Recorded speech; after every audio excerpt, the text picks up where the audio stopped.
23일 수요일 별미 큐티 시작합니다. 기도하겠습니다. 하나님, 오늘도 말씀의 시간을 허락해 주셔서 감사합니다. 요한계시록을 통해 우리에게 말씀하시고자 하는 말씀을 겸손히 듣는 시간 되게 하여 주옵소서. 말씀의 인도자 되시는 예수님의 이름으로 기도드립니다. 아멘. 하나님 말씀은 요한계시록 15장 1절에서 8절입니다. 요한계시록 15장 1절에서 8절입니다. 또 하늘에 크고 이상한 다른 이적을 보매 일곱 천사가 일곱 재앙을 가졌으니 곧 마지막 재앙이라. 하나님의 진노가 이것으로 마치리로다. 또 내가 보니 불이 섞인 유리바다 같은 것이 있고 짐승과 그의 우상과 그의 이름의 수를 이기고 벗어난 자들이 유리 바닷가에 서서 하나님의 검은 고를 가지고 하나님의 종 모세의 노래 어린 양의 노래를 불러 이르되, 주 하나님 곧 전능하신 이시여 하시는 일이 크고 놀라우시도다. 만국의 왕이시여 주의 길이 의롭고 참되시도다. 주여, 누가 주의 이름을 두려워하지 아니하며 영화롭게 하지 아니하오리이까. 오직 주만 거룩하시나이다. 주의 의로우신 일이 나타났음에 만국이 와서 주께 경배하리이다 하더라. 또 이 일이 후에 내가 보니 하늘의 증거 장막의 성전이 열리며 일곱 재앙을 가진 일곱 천사가 성전으로부터 나와 맑고 빛난 세마포 옷을 입고 가슴에 금띠를 띠고 네 생물 중에 하나가 영원토록 살아계신 하나님의 진노를 가득히 담은 금 대접 일곱을 그 일곱 천사들에게 주니, 하나님의 영광과 능력으로 말미암아 성전의 연기가 가득 차매 일곱 천사의 일곱 재앙이 마치기까지는 성전에 능히 들어갈 자가 없더라. 아멘. 오늘의 말씀은 마지막 재앙에 대해 나옵니다.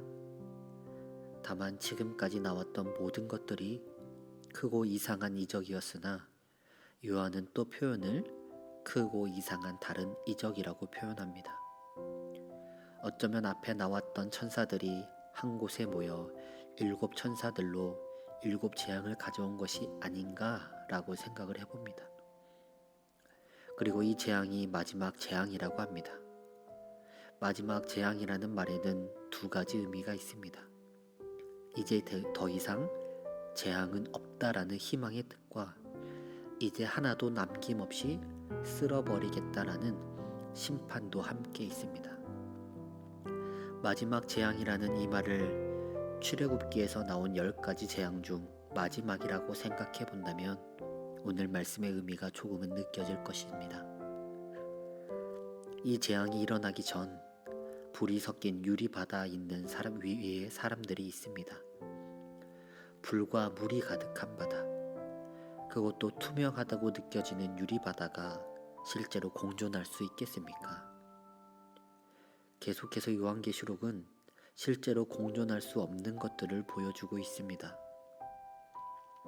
이는 묵시적인 특별함을 보여주며 아무나 그리고 감히 해석할 수 없다라는 것을 보여주는 것이 아니라 하나님 나라에 대해서는 인간이 경험하고 표현할 수 있는 한계가 있다라는 것이며, 또한 요한이 표현한 모습을 보며 우리도 하나님 나라를 그려보며 상상할 수 있다라는 것을 이야기하는 것입니다.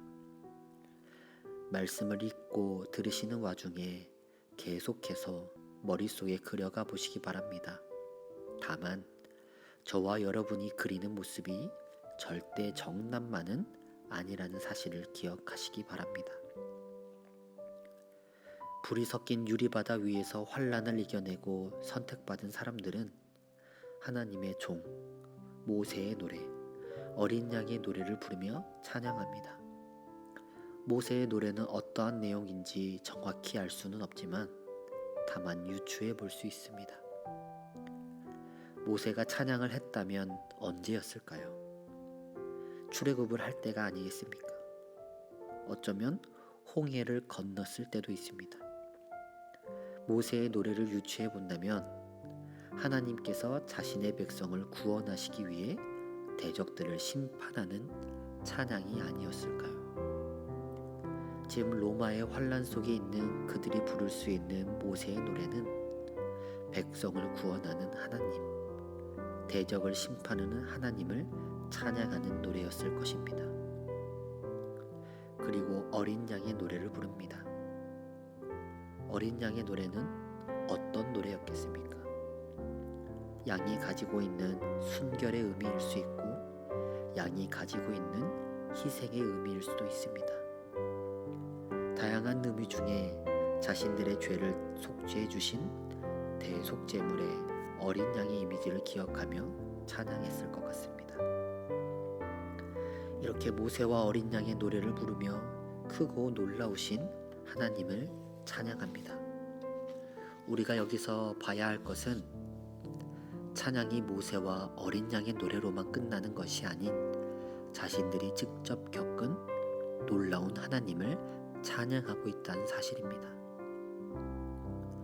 우리도 이처럼 성경에 나오는 인물들의 노래, 함께 부르는 찬송가와 CCM만이 아닌 우리가 직접 겪은, 내가 직접 체험한, 내가 고백한 예수님을 찬양할 수 있어야 합니다. 음과 절이 없더라도 나의 주님을 찬양하는 신앙의 고백이 우리의 삶 속에는 꼭 필요합니다. 나만의 찬양, 나만의 신앙 고백을 여러분의 신앙의 시각 가운데 꼭 정립해 보시기 바랍니다. 이제 마지막 재앙을 위해 하늘의 증거 장막의 성전이 열립니다. 이 또한 신천지의 느낌이 물씬 풍깁니다. 여기서 하늘의 증거 장막의 성전은 하나님이 계신 곳을 의미하는 것입니다. 7 재앙이 하나님께서 준비하신 것임을 알려주기 위함입니다. 로마에 남겨진 사람들, 그곳에서 신앙을 지키는 사람들을 위해 하나님께서 이제 로마를 직접 심판하시겠다. 그들에게 내릴 7가지 재앙을 하나님이 직접 허락하셨다라는 것을 알려주고 있습니다. 하나님께서는 하나님의 뜻을 이루시기 위해, 그리고 그의 사랑하는 자녀들을 위해서는 사랑을 아끼시지 않으시지만 또한 7가지가 넘는 재앙도 마다하지 않으십니다.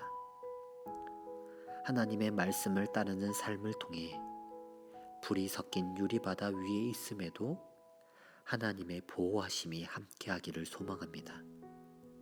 그리고 무엇보다 예수님 계신 그곳에서 주님을 찬양하기에 부끄럼 없는, 부족함 없는 삶과 삶으로 만들어낸 신앙의 고백을 할 수 있는 여러분들 되시길 주님의 이름으로 소망합니다.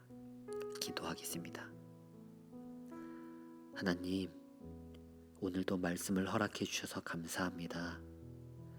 우리가 살아가고 있는 삶의 시간들이 언제든 태워질 것 같은 불이 섞인 유리바다 같은 삶을 살아가는 것 같습니다. 불이 섞인 유리바다에서도 주님을 찬양할 수 있는 믿음을 허락하시고, 다른 누군가의 고백이 아닌 나의 예수님, 나의 고백을 할 수 있는 믿음으로 우리를 인도하여 주시옵소서. 오늘도 하나님의 뜻을 이루기 위해 하나님께서 허락하신 시간들을 살아갑니다. 하늘의 뜻이 이 땅 가운데 완성될 그날까지 하나님의 계획에 따라 살아가는 삶 되도록 하늘의 지혜를 부족함 없이 부어 주시옵소서. 구원의 주인 되시는 예수님의 이름으로 기도드립니다. 아멘.